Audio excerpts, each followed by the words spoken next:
Justice Verma cash कांड में बड़ा खुलासा, सीजीआई संजीव खन्ना ने 50 करोड़ का मालिक ढूंढ निकाला। जी हां, चौंकिए मत, सच है। जैसा कि आप जानते हैं कि दिल्ली हाई कोर्ट के जस्टिस के घर से फायर ब्रिगेड ने जले नोटों के बंडल निकाले तो हड़कंप मच गया। इस पर पहले तो सीजीआई खन्ना ने एक्शन लिया, फिर जांच की कमेटी बिठाई। अब कमेटी ने अपनी रिपोर्ट को सबमिट कर दिया है और इस रिपोर्ट ने तहलका मचाकर रख दिया है। आपको बता दें कि रिपोर्ट देखते ही सीजीआई संजीव खन्ना जबरदस्त भड़के हैं और जस्टिस वर्मा को इस्तीफा देने के आदेश पारित कर दिए हैं। तो क्या अब जस्टिस वर्मा ने इस्तीफा नहीं दिया तो जेल होगी? इस सवाल का जवाब आपको बताएंगे। जस्टिस वर्मा कैश कांड की रिपोर्ट में क्या लिखा है और इस रिपोर्ट पर सीजीआई संजीव खन्ना ने क्या एक्शन लिया है उस पर भी आएंगे। लेकिन खबर में सबसे पहले आप क्रोनोलॉजी समझिए। तो जैसा कि आप जानते हैं कि जस्टिस वर्मा के दिल्ली आवास पर आग लग गई। जब आग लग गई तो घर वालों ने फायर ब्रिगेड को बुलाया। जब फायर ब्रिगेड पहुंचा तो घर से बोरों में अध जले नोटों की गड्डियों को बरामद किया गया और जब गड्डियां निकली तो हड़कंप मच गया। आपको बता दें कि जब आग लगी तब जस्टिस वर्मा अपने घर पर मौजूद नहीं थे, लेकिन जब पोल खुली तब जस्टिस वर्मा ने बयान देते हुए कह दिया कि जिस कमरे में पैसा मिला है वो कमरा हमारे कब्जे में नहीं है, वो मकान मालिक का है। यहां पर मैं आपको बता दूं कि सिर्फ जस्टिस वर्मा ने पलटी नहीं मारी बल्कि फायर ब्रिगेड भी पलट गया। जिस फायर ब्रिगेड के कर्मचारियों ने खुद नोटों की गड्डियों को बोरियों में बरामद किया था और पुलिस को बुलाया था, तस्दीक की थी, वही फायर ब्रिगेड का ऑफिसर कहने लगा कि कोई नकदी बरामद नहीं हुई है। खबर भी मौजूद है, खबर मैं आपको दिखा भी देती हूं। खबर में आप देख सकते हैं, इसमें लिखा हुआ है कि जस्टिस यशवंत वर्मा केस में नया मोड़, दिल्ली फायर ब्रिगेड बोला घर में कोई नकदी नहीं मिली, सुप्रीम कोर्ट ने भी दी सफाई। आपको बता दें कि जैसे ही कैश कांड का खुलासा हुआ, सीजीआई खन्ना ने तुरंत जस्टिस वर्मा का ट्रांसफर दिल्ली हाई कोर्ट से इलाहाबाद हाई कोर्ट कर दिया। लेकिन फिर सुप्रीम कोर्ट की तरफ से भी सफाई निकलकर सामने आई। बयान दिया गया कि ये जो एक्शन लिया गया है जस्टिस वर्मा पर, ये कोई एक्शन नहीं हुआ है और तो और नकदी मिलने के चलते ट्रांसफर नहीं किया गया है। तो एक एक खबर से आप अंदाजा लगा सकते हैं कि किस तरीके से फायर ब्रिगेड से लेकर सुप्रीम कोर्ट पर तगड़ा दबाव रहा होगा। वरना फायर ब्रिगेड का इस तरीके से अपने बयान से पलट जाना और सुप्रीम कोर्ट का सफाई पेश करना अपने आप में कोई छोटी बात नहीं है। और तो और गजब तो इस बात को लेकर हो गया कि जले नोटों की गड्डी का वीडियो सोशल मीडिया पर वायरल है, लेकिन फिर भी फायर ब्रिगेड कह रहा है कि हमें कोई पैसा नहीं मिला और सुप्रीम कोर्ट कह रहा है कि हमने कोई एक्शन नहीं लिया।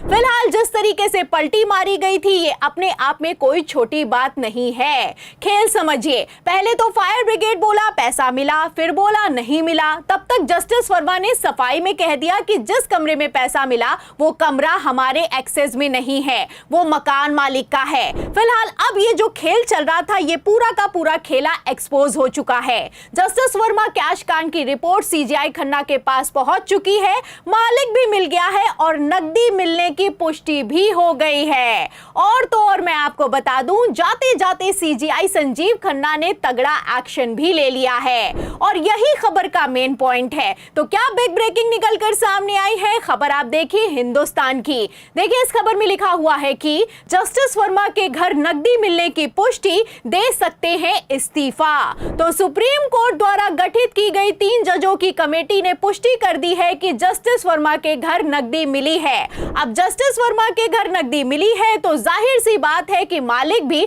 जस्टिस यशवंत वर्मा है। फिलहाल इसकी जांच अभी चल रही है कि यह नकदी किस केस को दबाने या फिर कि फैसला सुनाने के लिए जस्टिस वर्मा को दी गई थी। लेकिन इस जांच के ठीक पहले सीजीआई संजीव खन्ना ने तगड़ा एक्शन लिया है। आपको बता दें कि सीजीआई खन्ना ने ऐतिहासिक फैसला सुनाया है और जस्टिस वर्मा को सीजीआई खन्ना की तरफ से 2 ऑप्शन दिए गए हैं। खबर भी मौजूद है, खबर आप देख सकते हैं। न्यूज़ 18 की खबर में बाकायदा बिग हेडिंग लगाई गई है और इसमें लिखा हुआ है कि जज कैश कांड में हो गया बड़ा खुलासा। खुलासा, अब क्या करेंगे जस्टिस यशवंत वर्मा, सीजीआई संजीव खन्ना ने दिया दो रास्ता। तो सीजीआई खन्ना ने जस्टिस वर्मा के पास दो रास्ते दिए हैं, दो ऑप्शन दिए हैं। कहना है या तो इस्तीफा दे दो या फिर कि सुप्रीम कोर्ट कॉलेजियम की कमेटी जांच करेगी, और जब जांच होगी तो डिमांड होगी कि फैसला हो, और जब फैसला होगा तो डबल फजियत होना लाजमी है। आपको बता दें, महाभियोग की भी प्रक्रिया को चलाया जा सकता है। जिस तरीके से जस्टिस वर्मा के घर में कैश कांड का भांडाफोड़ हुआ है,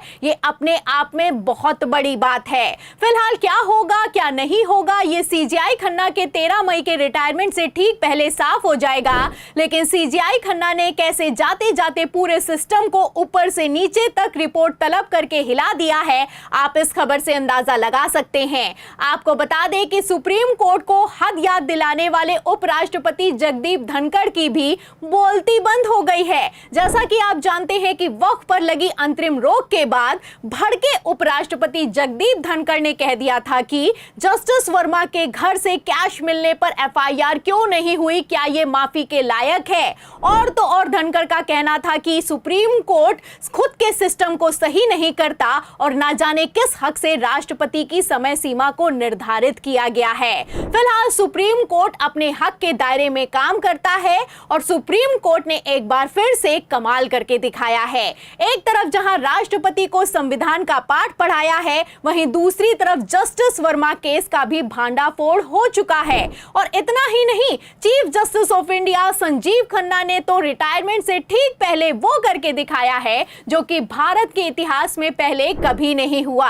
खबर आप देखिए, एनडीटीवी की खबर में साफ लिखा हुआ है कि सुप्रीम कोर्ट का ऐतिहासिक कदम, जजों की संपत्ति को सार्वजनिक किया गया है। तो पहली बार ऐसा हुआ है कि चीफ जस्टिस ऑफ इंडिया से लेकर लोअर कोर्ट के जज तक की संपत्ति को सार्वजनिक कर दिया गया है। अब एक क्लिक से आप सीजीआई खन्ना से लेकर हर एक जज की संपत्ति का ब्यौरा देख सकते हैं। अब इससे ज्यादा ट्रांसपेरेंसी क्या ही होगी। जो सीजीआई खन्ना ने किया है वो सीजीआई खन्ना ही कर सकते हैं, वरना सरकारें किस तरीके से इलेक्टोरल बॉन्ड के नाम पर करोड़ों की संपत्ति को बनाती हैं आप जानते हैं। और तो और ब्यौरा मांगने पर पब्लिक को डेटा तक नहीं बताया जाता है कि इलेक्टोरल बॉन्ड का डेटा आखिर कहां से आया है और ये पैसा कहां से किसको ट्रांसफर हुआ है। एक तरफ सरकार छुपाने में जुटी है, वहीं दूसरी तरफ सीजीआई संजीव खन्ना ने जाते जाते पूरे सिस्टम को खोल कर रख दिया है। खैर, सीजीआई खन्ना के इस ऐतिहासिक फैसले पर